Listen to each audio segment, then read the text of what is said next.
नमस्कार। जय हिंद। जय भारत। जय श्री राम। मैं वीरेंद्र कुमार अधिवक्ता और आज मैं पुनः पूर्व की भांति आप लोगों के समक्ष कुछ जन उपयोगी बातें लेकर प्रस्तुत हूँ। तो आज मैं अपनी बात कबीर के एक सोक्ति के साथ करना चाहूँगा। कबीर दास की उल्टी बानी, अगना सूखल घर में पानी। हमेशा कबीर दास उल्टा बोला करते थे। समाज में प्रचलित परंपरा मान्यता के विपरीत उनका उपदेश होता था और समाज में प्रचलित अनुचित मान्यताएं परंपराएं लोगों के दृष्टिकोण पर हमेशा से कठोराघात करते रहे हैं। इसलिए कहा गया है कि कबीर दास की उल्टी बानी, अगना सूखल घर में पानी। कबीर दास ने कहा है कि पाहन पूजे हरि मिले तो मैं पूजू पहाड़। और दूसरी ओर उन्होंने यह भी कहा है कि कांकर पाथर जोड़ी के मस्जिद लियो बनाए, ता चली मुल्ला बांग दई, क्या बहरा भय सु खुदाए। क्या तुम्हारा खुदा बहरा हो गया है कि इतने जोर जोर से चिल्लाते हो। तो कबीर दास हमेशा मतलब समाज में जो प्रचलित मान्यता और दृष्टिकोण था, अनुचित मान्यता, उस पर कठोराघात करते हुए समाज के लोगों की मान्यता के ठीक उल्टा हमेशा बोलते रहे हैं। अक्कड़ स्वभाव के फक्कड़, जो आया सो बोल दिया, फैक्ट बोला उन्होंने। तो उसी तरह की मैं आज कुछ सामान्य लोगों की विचार के विपरीत उल्टा मैं आप लोगों के समक्ष कुछ बात रखने जा रहा हूं। कबीर की ही तरह अक्सर लोग सुख के चाह में इधर उधर भटकते रहते हैं, आजीवन भटकते रहते हैं। सुख के लिए भाग दौड़ जारी है, नाना प्रकार के यत्न कर रहे हैं, तरह तरह की प्रयास हो रहा है, मेहनत हो रहा है, जिर तोड़ कमर तोड़ मेहनत हो रहा है, खून पसीना एक किए हुए हैं, लगातार भाग दौड़ जारी है। 1 मिनट अहर्निश संघर्ष जारी है, अहर्निश भाग दौड़ जारी है। 1 मिनट रुक के सोचने का फुर्सत किसी को नहीं। 1 मिनट सोच तो ले, विचार तो ले। विचार करने का, सोचने का, 10 मिनट बैठ के शांति से मनन करने का भी फुर्सत नहीं है। अहर्निश भाग दौड़ जारी है सुख के चाह में। मृग तृष्णा की तरह मृग के कुंडल में ही, कैसे कहावत है, कस्तूरी बसे और वो कस्तूरी की दुर्गंध के लिए इधर उधर भटक रहा है। तो मनुष्य सुख के चाह में इधर उधर भटक रहा है, अनवरत भाग दौड़ जारी है, अनवरत। हम देवी देवताओं के पास जाते हैं, मानता मानते हैं, पूजा अर्चना करते हैं और उनसे आराधना करते हैं कि हमें जीवन में सुख मिले, आनंद मिले, शांति मिले, यही करते हैं। तो कबीर हमेशा से उल्टा बोलते रहे हैं। माया मुआ न मन मुआ, मन मन मया शरीर, आशा तृष्णा ना मरी, कह गए दास कबीर। आप लाख भी कोशिश करो, माया मोह मन मरता नहीं है, तो ये आजीवन चलते रहता है। तो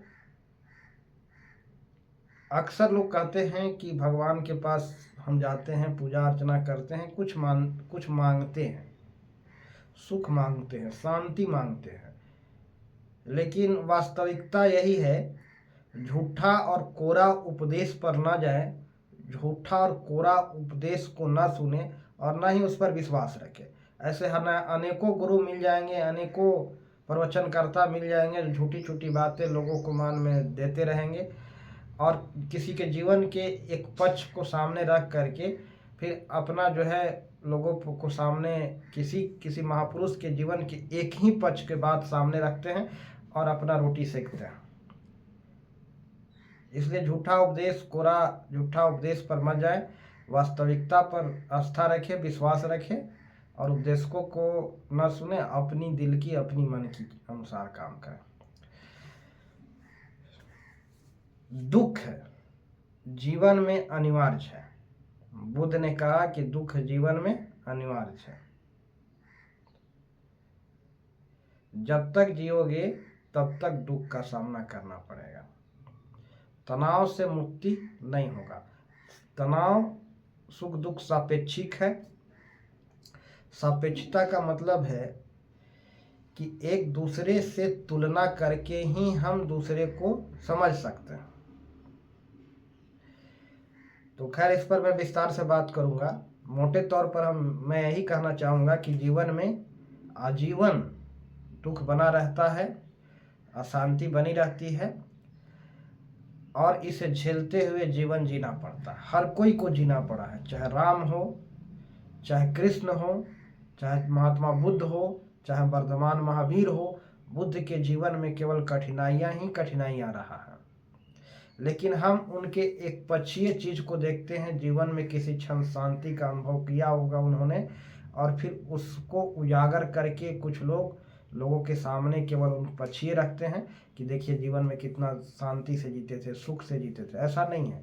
बुद्ध जीवन भर अशांति भाग दौड़ में जीते रहे, तड़पे हैं, बहुत ज़्यादा उन्होंने दुख झेला। चाहे बुद्ध हो या राम हो, बहुत तड़पा है उन्होंने, लेकिन उस पक्ष को लोगों के सामने नहीं रखा जाता कि जीवन में कितने तड़पन उन्होंने झेला है, कितने दुख को उन्होंने झेला है। लेकिन उसके सुख के पक्ष को ही लोग उजागर किया जाता है। आज तक के लोगों ने, उपदेशकों ने, विचारकों ने उनके सुख के पक्ष को उजागर किया है, उनके दुख के पक्षीय जीवन को लोगों के सामने नहीं रखा। तो जीवन में हमेशा, चाहे कृष्ण हो, श्री राम हो, या फिर वर्तमान महावीर हों, या फिर महात्मा बुद्ध हों, आजीवन इधर उधर भटकते रहे, रोते रहे, विरकते रहे, तड़पते रहे।